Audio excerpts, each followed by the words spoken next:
ఏపీలో వాలంటీర్ల సేవలు లేవని లోటు ఎక్కడా కనిపించడం లేదు. సచివాలయ సిబ్బందితోనే పింఛన్ల పంపిణీ సక్సెస్ఫుల్ గా జరుగుతోంది. మరి వాలంటీర్ల భవిష్యత్ ఏంటి? వారికి సేవలు ఎక్కడ వాడతారు? అసలు వాలంటీర్ వ్యవస్థ ఉంటుందా ఉండదా?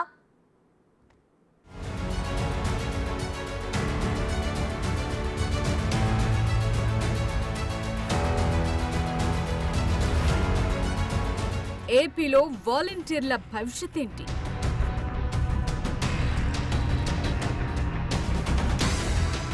సచివాలయ ఉద్యోగులతోనే పెన్షన్ల పంపిణీ.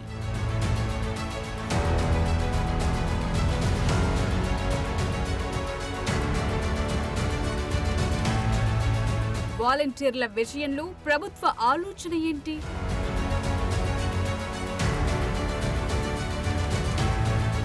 ఆంధ్రప్రదేశ్లో కూటమి ప్రభుత్వం అధికారంలోకి వచ్చిన తరువాత వాలంటీర్ల భవిష్యత్పై ప్రశ్నలు తలెత్తుతున్నాయి.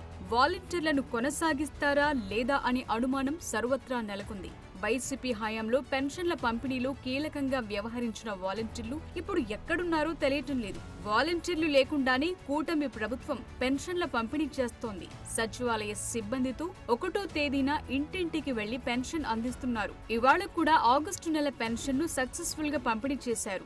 వాలంటీర్లు లేరనే లోటు కూడా ఎక్కడా కనిపించలేదు. సీఎం చంద్రబాబు తనదైన శైలిలో ఉద్యోగులను పరుగులు పెట్టించి పని చేయిస్తున్నారు. వాలంటీర్ వ్యవస్థ ఇప్పుడు నిస్తేజంగా ఉంది కదా. ప్రజా జీవితంలో ఏదన్నా ఇబ్బంది కలుగుతుందా? మీరు గుండెల మీద చేతులు వేసి చెప్పండి. అది పార్టీ కోసం పనిచేసే వ్యవస్థగా స్థాపించడం జరిగింది. దానికి ఒక అద్భుతమైన కలరింగ్ ఇవ్వడం జరిగింది. కొంతమంది మీరు ఉండండి రా బాబు లేకపోతే ఉద్యోగాలు పోతాయంటే మరి ఉండకుండా బలవంతంగా మరి కొంతమందితో రాజీనామా చేయించారు. కొందరు స్వచ్ఛందంగానే రాజీనామా చేసినట్టుగా ఉన్నారు. మరి ఇప్పుడు ఆ మిగిలిన వారిని కంటిన్యూ చేయమని అభ్యర్థనలు అయితే ఉన్నాయి. ఏపీలో పెన్షన్ల పంపిణీకి ఎలాంటి ఇబ్బంది లేదు. లబ్ధిదారులంతా ఇంటి దగ్గరే పెన్షన్ తీసుకుంటున్నారు. మరి వాలంటీర్ల పరిస్థితి ఏంటి అనేది ఇప్పుడు పెద్ద ప్రశ్న. వాలంటీర్లను పక్కన పెట్టడమే చంద్రబాబు ఉద్దేశమా అని వైసీపీ నేతల విమర్శ. అయితే పని ఎలా చేయించాలో చూపించడం కోసమే చంద్రబాబు వాలంటీర్లు లేకుండా సామాజిక పెన్షన్లు పంపిణీ చేయిస్తున్నారు. ఎన్నికల ముందు ఈ పెన్షన్ల అంశం దుమారం రేపింది. ఎన్నికల కోడ్ అమల్లో ఉన్నన్ని రోజులు వాలంటీర్లు పెన్షన్ల పంపిణీలో పాల్గొనొద్దని ఈసీ ఆదేశించింది. దీంతో మండు టెండలు వృద్ధులు కూడా సచివాలయాలకు వెళ్లి పెన్షన్లు తీసుకోవాల్సి వచ్చింది. అప్పుడు వడదెబ్బకు కొంతమంది వృద్ధులు చనిపోయారు.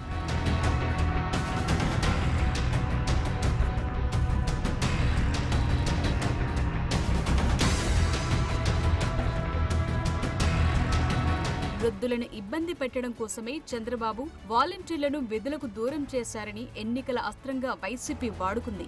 అయితే టీడీపీ మాత్రం సచివాలయ సిబ్బందితోనే పెన్షన్ ఇంటి దగ్గర పంపిణీ చేయాలని అప్పుడు డిమాండ్ చేసింది. వాలంటీర్లు లేకుండా పెన్షన్ల పంపిణీ ఇంటి దగ్గర సాధ్యం కాదని వైసీపీ నేతలు వాదించారు.